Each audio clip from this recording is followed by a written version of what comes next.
হিংসার আগুনে জ্বলছে বাংলাদেশ, আক্রান্ত সংখ্যালঘু হিন্দুরা। একাধিক সংবাদ সংস্থার দপ্তর, সাংস্কৃতিক কেন্দ্র আক্রান্ত। হামলা হয়েছে ভারতীয় দূতাবাসেও। সোশ্যাল মিডিয়ায় ভাইরাল হচ্ছে একের পর এক ছবি, ভিডিও।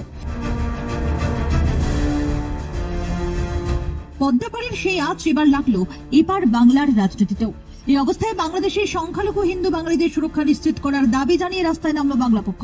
বাংলাদেশের সংখ্যালঘুদের উপর আক্রমণের ঘটনার প্রতিবাদে কলকাতায় বাংলাদেশ উপদূতাবাসের সামনে বিক্ষোভ দেখান বাংলা পক্ষের সদস্যরা। গৌরব চট্টোপাধ্যায় নেতৃত্বে হয় প্রতিবাদ মিছিল। কয়েকশো বাঙালি পা মেলান সেই মিছিলে। কর্মসূচি থেকে বাংলাদেশের সঙ্গে বাণিজ্য বন্ধ, ভিসা প্রদান স্থগিত এবং নির্যাতন বন্ধে কড়া পদক্ষেপের দাবি তোলেন বিক্ষোভকারীরা।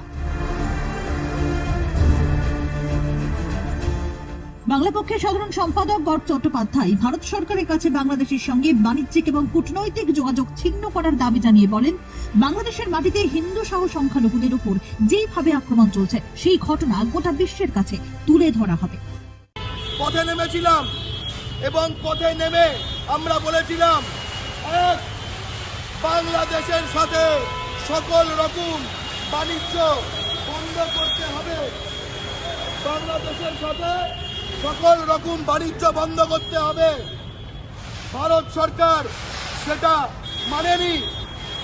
দুই, আমরা বলেছিলাম যে সংখ্যালঘু হিন্দু বাঙালির জন্য বাংলাদেশের হয় উত্তরবঙ্গ যে এলাকা, বাংলাদেশের উত্তরবঙ্গ ঠাকুরগাঁর কাছে অথবা খুলনার কাছে অথবা চট্টগ্রামের কাছে একটি সংখ্যালঘুদের জন্য এবং সেখানকার শুভবুদ্ধি সম্পন্ন যারা মানুষ রয়েছেন বাংলাদেশের তাদের জন্য একটি নিরাপত্তা বলয় এলাকা তৈরি করতে হবে।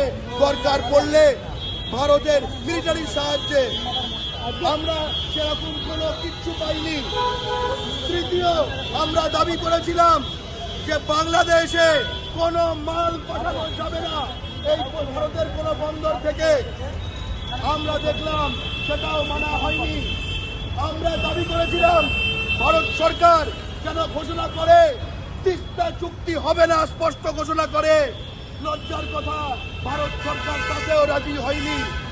আমরা এটাও দাবি করেছিলাম যে পশ্চিমবঙ্গের যে 10,000 একর জমি এই মোদী সরকার বাংলাদেশকে দান করে দিয়েছিল তা অবিলম্বে আবার ফেরত দিতে হবে।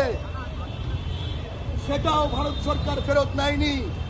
আমরা দাবি করেছিলাম ইউনূস সরকারের পতনের পরে, ইউনূস সরকারের হাসিনা সরকার পতনের পরে ইউনূস সরকারের সময় আমাদের এই নদিয়ার 160 একর জমি এই ভারতের কেন্দ্রীয় সরকার বাংলাদেশকে দান করে দিয়েছে।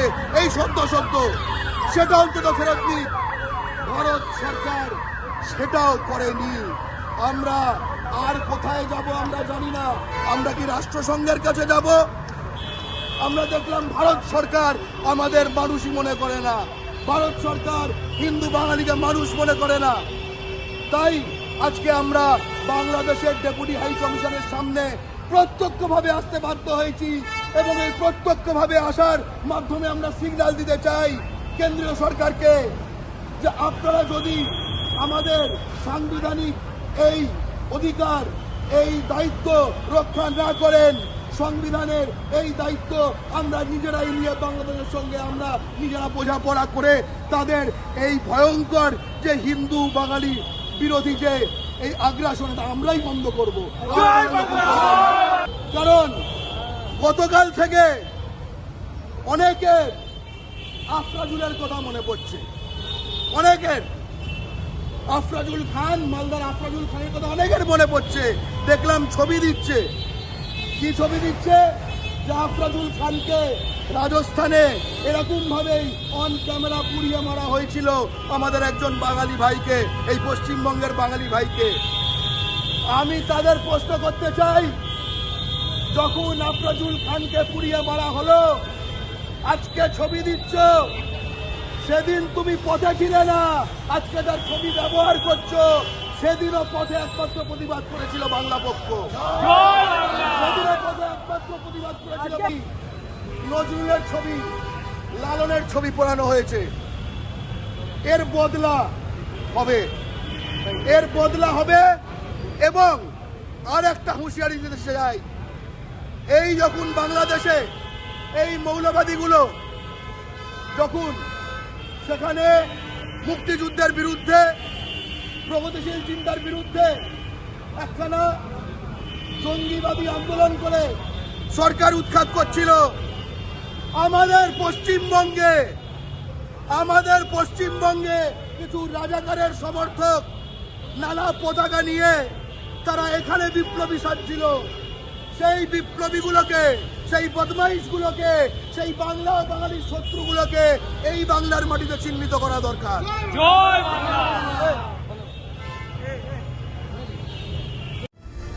গত শনিবার বিকেলে কলকাতায় বাংলাদেশের ডেপুটি হাইকমিশনের দপ্তরের বাইরে বিক্ষোভের ডাক দেয় বাংলা পক্ষ। গৌরব চট্টোপাধ্যায়ের নেতৃত্বে প্রতিবাদ মিছিল দূতাবাসের দিকে এগোতে গেলেই তাদের পথ আটকায় পুলিশ। এই সময় বিক্ষোভকারীদের সঙ্গে পুলিশের ধস্তাধস্তি হয়। শেষ পর্যন্ত ব্যারিকেডের সামনেই সংগঠনের সদস্যরা বিক্ষোভ দেখান।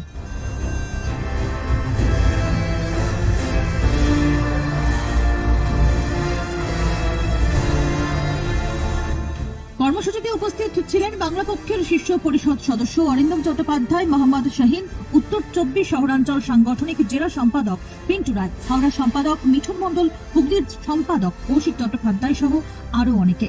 বাংলাদেশ দূতাবাসের উদ্দেশ্যে হুঁশিয়ারি দিয়ে বাংলা পক্ষের সদস্যরা জানিয়ে দেন, হিন্দু বাঙালির উপর নির্যাতন বন্ধ না হলে আগামী দিনে এই বিক্ষোভ বিরাট আকার ধারণ করবে। ভারত সরকারের কাছে তাদের স্পষ্ট দাবি, বাংলাদেশে আর্মি নামিয়ে ভারত বিরোধী মৌলবাদীদের ঠান্ডা করুক ভারত সরকার। আরো লেটেস্ট খবরের আপডেট পেতে ফলো করুন রাতদিন.in।